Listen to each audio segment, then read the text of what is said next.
트럼프 2기 행정부가 그 전에 내세웠던 공약대로 만약에 이런 특정 국가뿐만이 아니고 모든 수입품에 대해서 보편 관세를 매기게 되면 수출을 주로 하는 우리나라 입장에서는 더 큰 악영향을 받을 수밖에 없을 텐데요. 어떤가요? 네, 우리는 약간 부등호를 바꾸는 그런 전략을 써야 합니다.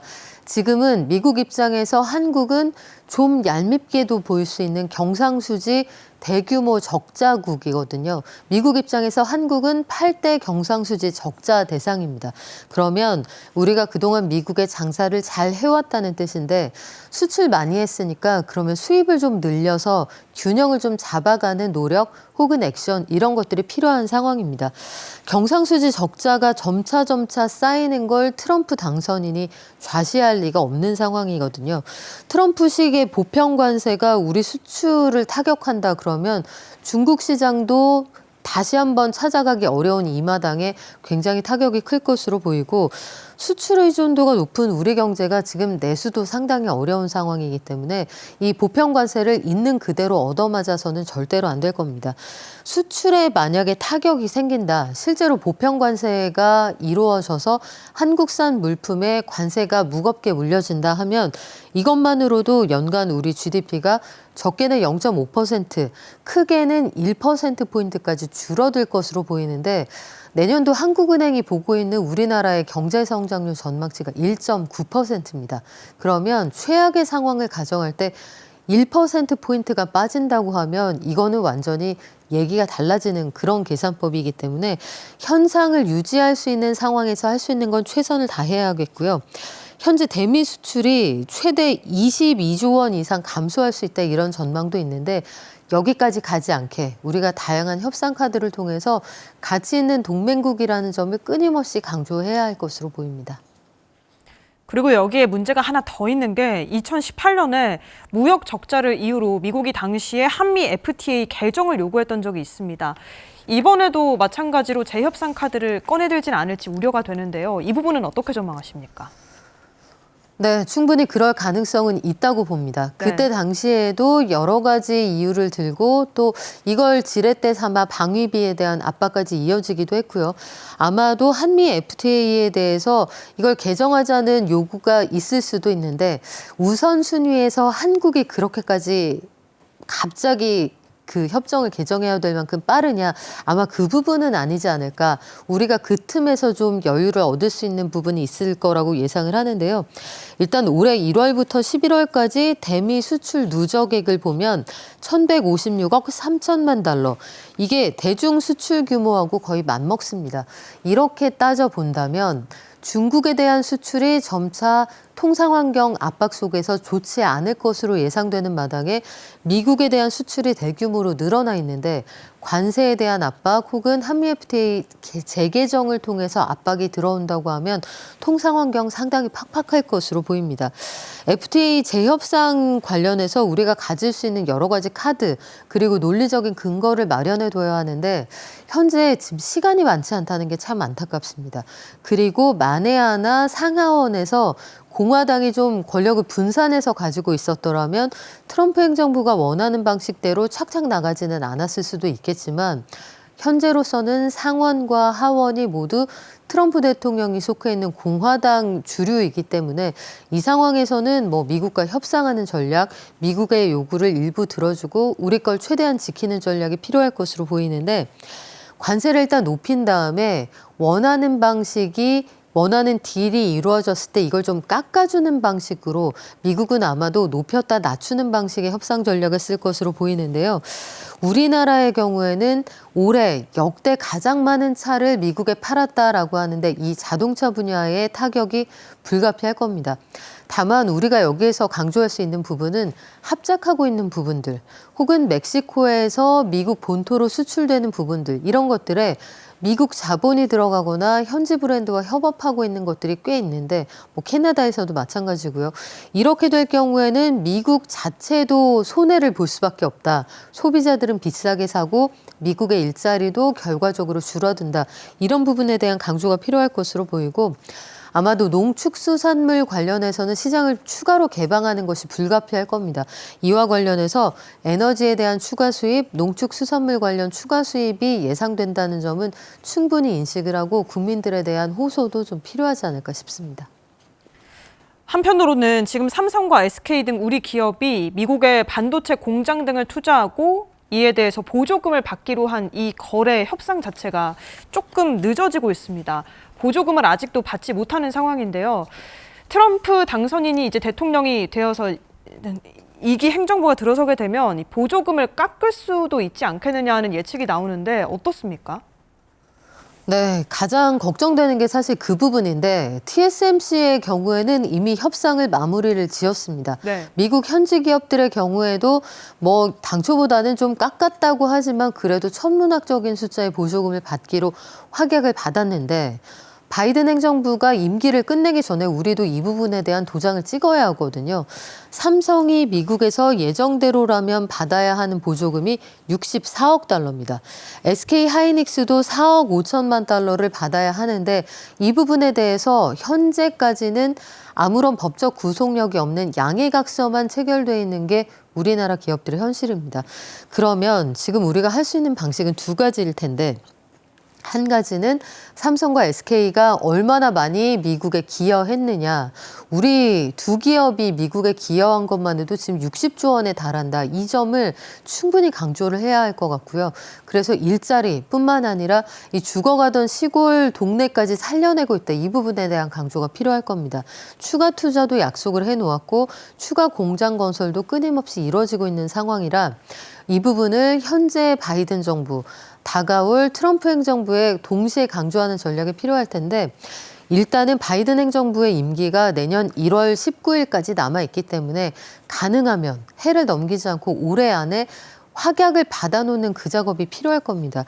참 안타까운 것이 이 부분에서 우리가 힘을 줘야 할 텐데 이런 것들이 원활하지가 않다는 게 참 안타까운데 협상이 아마 연내에 종료되지 않으면 내년으로 지나가면 유야무야 될 가능성이 상당히 높아지고요. 트럼프 행정부가 돌아오고 나서 사실상 국가 간의 약속을 통해서 투자를 받은 거기 때문에 원천 무효로 할 수는 없겠습니다만 이걸 대폭 할인해서 지급하려는 시도를 할 가능성은 충분히 큽니다. 올해 안에 협상이 마무리되기를 진심으로 바라고요. 인텔이나 현지에 있는 다른 기업들도 뭐 소폭 깎였다고 하지만 우리하고는 사정이 다릅니다. 또 트럼프 2기가 출범하기 전에 협상을 마무리할 수 있도록 미국의 현재 상무장관을 압박하는 그런 자세도 좀 필요할 것으로 보이고 투자 시장과의 규모를 좀 시점과 규모를 조율하는 그런 작업도 필요할 겁니다. 아무래도 새 행정부가 들어오고 난 다음에 트럼프 행정부가 이런 투자를 유치했다. 이런 것들에 대한 성과로 비칠 수 있다면 얘기가 좀 달라질 수 있을 테니까요. 다양한 협상 카드 필요할 것으로 보입니다. 전반적으로 당장 우리 수출이 악화 일로를 걷게 될 수 있다. 이런 전망 때문에 경제 전망이 줄줄이 하향 조정되고 있는데요. 이런 관세 전쟁으로 인한 불똥, 우리 내수 회복을 좀 침체시키는 그런 부분에도 영향을 미치게 될까요? 네, 그렇습니다. 수출이 지금 좋지 않다는 게 어떤 걸 가장 건드리게 되는 거냐면 현재 내수도 좋지 않은 상황에서 그나마 경기를 떠받치고 있던 게 수출입니다. 수출 대기업을 중심으로 해서 그나마 채산성이 나은 곳들 그리고 그쪽에 종사하고 있는 사람들이 그래도 돈을 쓰면서 내수를 막아왔다, 내수를 부양해왔다 이렇게 평가할 수 있는데 만약에 장사 잘 안 돼서 인센티브 못 드립니다. 떡값 없습니다. 월급 좀 깎읍시다. 수출에서까지 이런 얘기가 나오면 내수를 방어할 수 있는 마땅한 수단이 없는 상황입니다.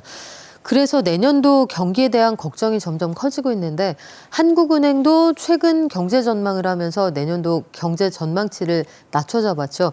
1% 후반대로 낮춰잡았는데 이건 여러 가지 가변적인 사태가 반영되기 이전의 숫자입니다. 내년 초에는 또 이 숫자가 어떻게 조정될지 아직은 알 수 없는 상황이고요. 아직까지 해외 기관들은 크게 조정하지 않고 있습니다만 투자은행들은 발빠르게 한국에 대한 성장률 전망치를 조정해서 JP모건이나 노무라처럼 한국 경제를 좀 비관적으로 보는 쪽은 1.7%까지 성장률이 떨어질 거라고 보기도 합니다. 불확실성이 증가하고 수출이 둔화될 거다. 이런 것들에 대한 영향을 고스란히 받을 거라는 건데 내수 회복의 복병이 될 수 있다는 점에서 이 수출을 살릴 수 있는 다양한 방법 찾아내는 게 참 중요합니다. 환율이 급등하는 시기에 달러 벌어와서 내수를 방어한다는 차원에서도 보면 수입 물가가 환율 상승에 따라서 꾸준히 올라가고 있다는 점, 이게 소비자들의 소비 심리를 위축시킬 거라는 점, 이 악순환을 끊기 위해서라도 반드시 필요한 조치라고 생각이 됩니다. 반면 이 품목에 따라서는 관세 폭탄으로 인해서 오히려 우리가 반사이익을 볼 수 있는 부분도 있다는 분석도 있는데요. 이건 어떤 원리에서 그런 건가요? 네, 모두가 한 대씩 얻어맞았을 때 누가 체력으로 버틸 수 있느냐, 한국이 그 주인공이 될 수도 있다고 보는 거죠. 물론 관세 폭탄이 없는 상황에서 자유로운 무역, 공정한 경쟁을 하게 되면 가장 좋겠습니다만, 미국이 정책을 통해서 중국 등 다른 기업들의 발목을 잡아줄 때 한국이 상대적으로 비교 우위를 가질 수도 있다. 이런 역발상에서 나온 분석입니다. 구체적으로 좀 살펴보면 산업연구원의 경우에는 반도체나 기계류의 대체 효과가 있을 거다 이렇게 전망을 합니다. 2.2에서 2.6% 정도 이걸 가지고 수출 증대 효과가 있을 거라고 예상을 했고요. 자동차의 경우에는 이 관세 차이가 크지 않기 때문에 대체 효과가 크지 않을 거다. 역시 자동차의 경우에는 타격이 불가피하다 이렇게 보고 있습니다. 또 다른 곳에서 대외경제정책연구원의 경우에는 보편관세를 매긴다는 건 전 세계 모든 상품의 가격이 비싸진다는 뜻이고, 특히 중국산의 고율관세를 매길 경우에는 상대적으로 한국산에 대해서 이 우리가 동맹이라는 점, 그리고 협상 과정을 통해서 관세를 깎는다면 경쟁력을 갖출 여지가 있다고 보는 거죠. 그래서 실제적인 성장률이 이걸 통해서 0.08에서 0.09%포인트 정도 올라갈 여지가 있다고 보는 겁니다. 상대 가격 변화에 따라서, 그러니까 중국산이나 다른 나라에서 생산된 제품들의 가격이 올라갈 때 한국의 가격이 그거보다는 덜 올라가면 여기에서 가격 경쟁력을 만들어낼 수 있다는 얘기인데요. 우리나라의 경우에는 이 제3국을 통해서 한국의 재료나 중간재가 들어가서 최종재로 만들어지고 이게 미국으로 건너가는 그런 상황에서도 여러 가지 좀 돌파구를 모색해보자 이런 주장들이 나오고 있는 상황인데, 전체적으로 보면 수출이 줄어든다는 건 굉장히 위험한 사인이 될 수가 있습니다. 우리가 가질 수 있는 여러 가지 이점들을 최대한 활용해야겠습니다. 트럼프 당선인이 공공연하게 관세는 가장 아름다운 단어다 이렇게 말하면서 전 세계 우려가 커지고 있는 상황입니다. 앞서 평론가님께서 짚어주신 것처럼 불확실성에 대비해서 우리가 빨리 대응하고 또 협상을 할 필요가 있어 보이는데요. 어떤 준비가 필요하다고 보시는지요? 네, 돌아온 트럼프는 일기 때보다 훨씬 대하기 어려운 상대가 될 겁니다. 그 자신이 원래 협상의 달인이기도 하고 지금 미국이 가지고 있는 경제적인 성과, 그리고 바이든 행정부 때부터 이어지고 있는 그 미국 중심주의가 보다 강화될 것임을 우리가 예상해 볼 수가 있죠. 그리고 트럼프 당선인이 가지고 있는 극단적인 자국 중심주의가 여러 나라를 떨고 있게 하는 그런 상황인데, 관세 폭탄이 떨어질 거라는 가정하에 우리는 최악의 상황을 가정하고 컨틴전시 플랜을 짜야 합니다. 그리고 그 사이에 우리가 내세울 수 있는 여러 가지 지렛대가 뭐가 있을지, 우리는 이미 너무나 많은 일자리를 제공하고 있고 관세에 대해서 호혜적인 조치가 있을 때 추가로 투자할 의향이 있다. 이런 것들을 보여주는 조치가 필요할 텐데, 국가와 품목별로 그리고 친소 관계에 따라서 트럼프 정부는 얼마든지 차등 대우를 할 수 있을 겁니다. 이런 걸 통해서 우리가 생각했던 것보다는 충격을 좀 줄일 수 있겠지만, 근본적으로 남는 고민은 이렇게 투자가 미국으로만 흘러갈 때 국내에 괜찮은 일자리가 얼마나 남아있을 수 있을 것이냐, 청년층 일자리 창출이 가능할 것이냐, 이 부분에 대해서는 우리가 계속 고민해야 할 것 같습니다.